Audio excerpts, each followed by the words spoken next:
ধনিয়া, আদা, নহৰু, জলকীয়া।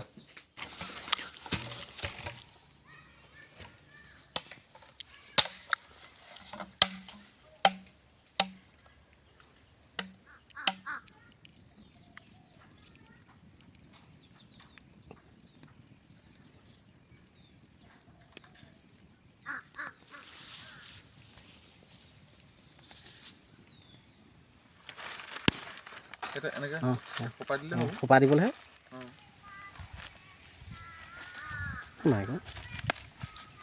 এয়া আমাৰ ৰেডি হৈ গ'ল গাহৰি চুঙাত দিয়া।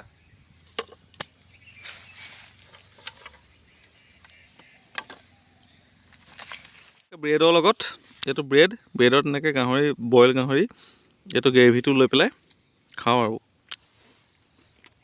ঠেংটো খায়ে পেলালে ঠেংটো খাই পেলালে নি?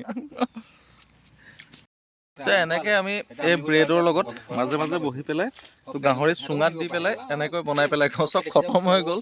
তো ইমানখিনি গাহৰি আছিলে বনালোঁ, বনোৱাৰ পিছত খতম হ'ল। ই আকৌ কাৰোবাক কৈ আছে বোলে মাংস এপিচকে থৈ দিব পাৰোঁ মানে গাহৰি, কিন্তু মই কৈছোঁ নাই মই খাই পেলালোঁ সঁচাকৈ। এই 2 বা 3 পিচ আছে, তো এইখিনি মই এতিয়া খাই পেলাম। তো মোৰ কাৰণে থ'লে, থোৱাৰ পিছত আকৌ এতিয়া কৈছে বোলে ক'ত পালেহি আমাৰ এইটো ই একদম সদায় লগত থাকে দেই, য'ত যাওঁ। পৰহি এটা গাহৰিৰ ৰেচিপি বনাইছিলোঁ, মানে নিজৰ ষ্টাইলত বুলি কৈছিলোঁ যে নিজৰ ষ্টাইলত গাহৰি খাওঁ আহক বুলি ক'লোঁ। আৰু তাতে মই লাই শাক দি পেলাই বনালোঁ, একদম চিম্পুল কিন্তু খাবলৈ বহুত মজা আছিলে, বহুত টেষ্টি হয়। তো তাতে কিছুমান মানে 2-এটা ফলোৱাৰ্ছ আছে। তো মোৰ ফলোৱাৰ্ছ যিমানখিনি আছে তাৰ ভিতৰত 99% ভাল, এটা বা দুটা আছে তো প্ৰতিটো ভিডিঅ'ত আহি একদম পগলাৰ নিচিনা একদম লাগি থাকে। তো মই কিবা গাহৰি বনোৱা ভিডিঅ'টো দিছোঁ, তাত কৈছে লাজ লগা নাইনে? গাহৰি কথা ক'লে সি চাগে বেয়া পাই গৈছে। নাজানো, কিন্তু লাজ নালাগে সেইটো ক'লে। তাৰপিছতে সেই লাইফটো বাঁহৰ গাজৰ নিচিনা বুলি ক'লোঁ যে লাইফটো বাঁহৰ গাজৰ নিচিনা। তো বাঁহৰ গাজটোৱে প্ৰথম ওলাই আহোঁতে ভাবে যে মই গৈ পেলাই আকাশ ফুটাই দিম, কিন্তু মানে সি অলপ দিনৰ পিছত গম পায়ো মই বেকাৰে হ'লোঁ, মানে মৰিলোঁ, বুঢ়াই হ'ল, সি কাটি লৈ যাব ন। তো মানুহৰ লাইফটো তেনেকুৱা অহংকাৰ কৰি লাভ নাই, সেইটো ক'লোঁ।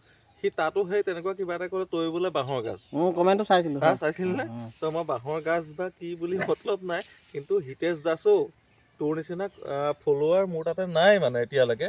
তো থাকিলেও মোৰ একো প্ৰব্লেম নাই, কিন্তু কেতিয়াবা মোলৈ ফ্ৰেণ্ড ৰিকুৱেষ্ট এটা পঠাই দিবি আৰু মই তোৰ ফ্ৰেণ্ড ৰিকুৱেষ্ট একচেপ্ট কৰিম। তাৰপিছত তই গম পাবি শংকৰজ্যোতি কি বস্তু।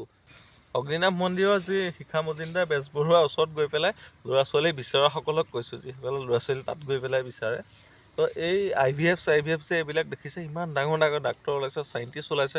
তো আমাৰ অসমৰ পৰা ইমান গন্দাই বাহিৰলৈ যে গৈ আছে, তো কাৰোবাৰ 5 বছৰ 6 বছৰ 7 বছৰৰ মূৰত যে ল'ৰা ছোৱালী হৈছে। শিখা মজুমদাৰ ওচৰলৈ গৈ তাত যদি অগ্নিনাভ মন্দিৰত পূজা কৰে, তেতিয়া বিয়া নাপাতিলেও ল'ৰা ছোৱালী হ'ব নেকি? তই কাৰোবাক যদি মনতে ভাবে বোলে মোৰ আমুক ছোৱালীজনী ওচৰত বোলে মোৰ ল'ৰাটো বা মোৰ কেঁচুৱাটো লাগে, পাই যাব নেকি? বা জতাটো বোলে মোৰ বাচ্ছাটোৰ জতা ধৰিব লাগে, আপুনি পৰিচৰ্যা কৰক। মানে যেতিয়া বাচ্ছা হ'ব, বাচ্ছা হোৱাৰ লগে লগে আমি নৰ্মেল আমি যিবিলাক মাক বাপেক সেইবিলাকে যেনেকৈ পৰিচৰ্যা কৰক, তেতিয়াহ'লে একো প্ৰব্লেম নহয়। যিবিলাকে এনেকৈ অন্ধবিশ্বাসত পগলাৰ নিচিনা হৈ পেলাই ল'ৰা ছোৱালী পাইছে, তো সেইখিনিহে জতা ধৰে দেই, সেইটো কথা একদম কৈ থৈছোঁ, ভুল নুবুজিব। তেনেকুৱা ধৰণৰ মানে যিবিলাক অন্ধবিশ্বাস সেইবিলাকক আমি নামানো, কোনোদিন নামানো। আৰু আপোনালোকেও নামানিব, পাগল হৈ যাব, গোটেই লাইফ বৰবাদ হৈ যাব।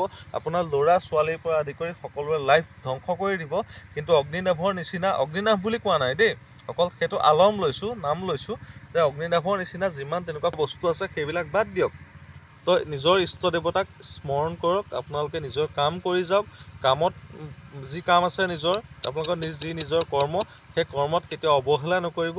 নিজৰ ৰাস্তাত গৈ থাকক, কেতিয়াও আপোনালোকে বিফল নহয়। তো আজিৰ ভিডিঅ'টো ইমানতে সমাপ্ত কৰিলোঁ। পুনৰ নতুন এটা ভিডিঅ'ৰ সৈতে আকৌ লগ পাম। জয় আই অসম।